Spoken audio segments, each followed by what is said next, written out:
मंत्री सतीश शर्मा जी तुंदा मता मता धन्नवाद। तुसें सारी खबर जिहड़ी ही ओहदा संज्ञान लिया ते एक्शन भी लिया ते काम भी होई आ। सानू उहदे बंदे दे भी फोन आए, तुहाडी पर्सनल सैक्शन दे जिहड़े अधिकारी उन्हें भी सानू मैसेज किया है। गार मशहूर दा संडल चौकी चौरा दा ग्रां ते थोड़ू राम होर जिंदा कच्चा घर ते सिर्फ 2 बल्ब लगे दे ते बिल पुजी दा हुंदा 6000 कोला उपर। और असें मते बारी ये मुद्दा चुकिया कि एक गरीब बंदा है तो इन्ने महीने का बिल जो चढ़ता जा है और उहदे जिहड़े जागत ने जुगल ते विजय शर्मा और वो दौड़ी जा रहे दफ्तरें च, तो कोई सुनवाई नहीं हो रही। पर खैर तुसें संज्ञान लिया, उहदे पर एक्शन होया। हुण कुल जिहड़ा बिल पे करना 1845 रुपए, मैं सोचना है जैन्यून बिल है, इन्ने महीने का इन्ना पे करी हुण ते वो ठीक भी है। जिहड़ा ज्यादा अमाउंट है वो तुसें कर उड़िया माफ। तुहाडी टीम जिहड़ी ही तुस आपू गए दे, तुसें उहदे नाल मुलाकात भी की तो उन्हें सानू सुनाया भी है कि मंत्री होरें आख्या बई पवन होरें चलाई ही खबर तो उन्हें आख्या कि मंत्री सतीश होर के करा दे, उन्हें सुनाई उड़ो तो मैं भी सुनाई उड़न, ये काम मैं करी चले जी। तो मंत्री जी तुंदा मता मता धन्नवाद। होर भी बड़े मुद्दे तुसें भेजे देन, एक एक करिए उन्हें भी दिक्खी लैओ, मत उंदा भी बेचारियां दा कोई काम होई आ। लेकिन अच्छा हुंदा जिसले कोई अस खबर चलाने उहदे पर कोई संज्ञान लै और कुछ गरीब बंदे दा मुद्दा जिहड़ा हल होई आ ते साडा मकसद भी है। तो प्रोग्राम जिहड़ा तुसें पता है साडा तुंदी सरकार तुंदे मुद्दे एक नवां एपीसोड अज पेश कर लगे हां। लेकिन इहदे विच इहे मुद्दे साढ़े जिहड़े लोकें दे ते तुस उहदी सरकार हो ते लोकें दे काम होई जाण ते इहदे कोल ज्यादा सानूं होर के चाहीदा।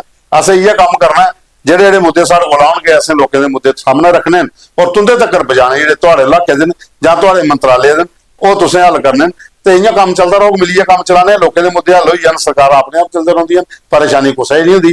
तो साथियों अज नवें एपीसोड च तुंदा मता मता स्वागत। हुण अगे चलने आ, एक होर वीडियो ओहदा भी इंपैक्ट होया। एक छोटी बच्ची की अपील असें चलाई ही, प्रधानमंत्री नरेंद्र मोदी होरें कीती दी कि छोटे छोटे बच्चे हैं साढ़ा साह घुटादा। नमस्ते प्राइम मिनिस्टर मोदी जी, मेरा नाम केशवी ठाकुर है।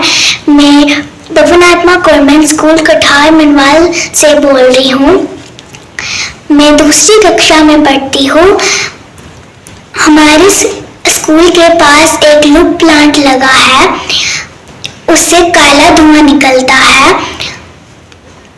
और हमारे स्कूल तक और हमारी क्लास तक आता है। ना हम दोपहर को खेल सकते हैं, ना हम पेड़ बाहर कर सकते हैं।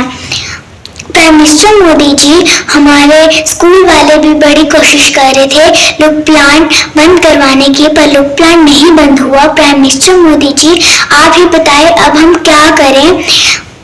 प्लीज आप लुक प्लांट को बंद करवा दीजिए। अब स्कूल वालों ने बोला है कि मास्क पहन के आओ, पर अभी तो कोरोना भी नहीं चल रहा, तो हम मास्क क्यों पहन के आए। कृष्णपुर जिंदरा जिहड़ा उत्थे एक लुक प्लांट लगे दा हा ते कम से कम भी 1200 तो 1500 बच्चा 3-4 स्कूलों का सराउंडिंग च हा। छोटे छोटे बच्चे दे जिहड़े ना कलर वो काले होई गेदे, शर्टां जिहड़ियां चिट्टियां कालियां होई दियां, उहदे पैरें की जिहड़ियां चप्पलां जिहड़ियां पाई जंदे लुक कनादियां कोला ज्यादा खराब होई दियां, और साह जड़ा दा मास्क लाई फिरा दे। ते उहदे पर भी संज्ञान होया, पोल्यूशन कंट्रोल बोर्ड और सरकार ने एक्शन लिया और लुक प्लांट जिहड़ा आ वो बंद होई आ। हुण उत्थों दे जिहड़े बच्चे ने जां जिहड़े उत्थों दे लोग ने वो भी सानू थैंक्स करा देन ते अस थैंक्स करने आ सरकार दा कि जिन्हें एक्शन लिया मौके पर। और असें जिहड़े खबर चलाई ही 28/12/2025 की असें खबर चलाई ही कि ये लुक प्लांट जल्दी को जल्दी बंद होना चाहिए, क्योंकि बच्चे का फ्यूचर जिहड़ा इनवॉल्व है, उसकी सेहत इनवॉल्व है, वो पर एक्शन होया। तो 28 तरीक खबर चली ही ते कल पता लग्या शामी कि लुक प्लांट जिहड़ा हुण बंद हो गेदा ते लोकें भी थोड़ा सुखा दा साह लिया ते बच्चे बेचारे खुश हो जाणगे कि चलो खबर चली तो उहदा पर एक्शन ते होया। हुण अगे चलदे आ, एक होर सारे कोल मुद्दा आया, ये मुद्दा है आरसपुरा का। आरसपुरा च श्यामलाल शर्मा होरें सानू भेजे दिन फोटो, वो आखदे 2017-18 च असें इत्थे MG नरेगा दे काम करवाए, उहदे बोर्ड वगैरह भी लगे, सब कुछ कितना बजट हा, असें मटीरियल प्रोवाइड किया ठेकेदारें की। साढ़ा जिहड़ा फंड्स ने वो वीडियो ब्लॉक ने जारी करने होंदे न, तो कम से कम भी 6-7 लाख आखदे मेरा, तो टोटल ब्लॉक का कोई 95 लाख रुपया है।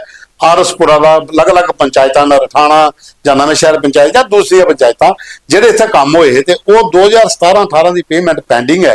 तो ये जिहड़े बेचारे लोग ने जिन्हें कोला पैसे खर्ची है ते काम करवाए है जां मटीरियल प्रोवाइड करवाए दा, तो अज अगर इनकी पेमेंट ब्लॉक होई दी है तो ये आस्ते भी उन्हें आख्या कि कम से कम साढ़े जिहड़े इत्थों के विधायक ने नरेंद्र सिंह होर BJP दे ਤੇ ਕਹਿੰਦਾ ਸੁਚੇਤਗੜ੍ਹ ਦੇ ਪ੍ਰੋਫੈਸਰ ਗਾਰੂ ਰਾਮ ਹੋਰ ਇਹ ਥੋੜਾ ਜਿਹਾ ਮੁੱਦਾ ਅਗਰ ਚੁੱਕਣ ਜਲਦੀ ਜੁਗਲ ਕਿਸ਼ੋਰ ਸ਼ਰਮਾ ਜਿਹੜੇ ਐਮਪੀ ਨੇ ਉਹਦੇ ਕੋਲ ਤੇ ਸਾਰਾ ਮਸਲਾ ਜਲਦੀ ਹੱਲ ਹੋ ਜਾਂਦਾ। ਅੱਗੇ ਉਹ ਆਖਦੇ ਕਿ 2-3 ਵਾਰੀ ਅਸੀਂ ਐਮਪੀ ਸਾਹਿਬ ਕੀ ਮਿਲੇ ਵੀ ਹੈ ਨਵੇਂ ਸ਼ਹਿਰ ਆਏ ਦੇ ਔਰ ਉਹਦੇ ਅੱਗੇ ਰਿਕੁਐਸਟ ਵੀ ਕੀਤੀ ਹੈ ਕਿ ਮਤਾ ਸਾਰਾ ਅਮਾਉਂਟ ਹੈ ਬਲਾਕ ਹੋਈ ਇਹਦਾ ਵੀਡੀਓ ਬਲਾਕ ਦੇ ਵਿੱਚ ਇਹ ਜਲਦੀ ਕੋਲ ਜਲਦੀ ਕਢਾਈ ਦਿਓ ਤਾਂ ਕਿ ਸਾਡਾ ਵੀ ਘਰ-ਬਾਰ ਅੱਗੇ ਚੱਲੇ।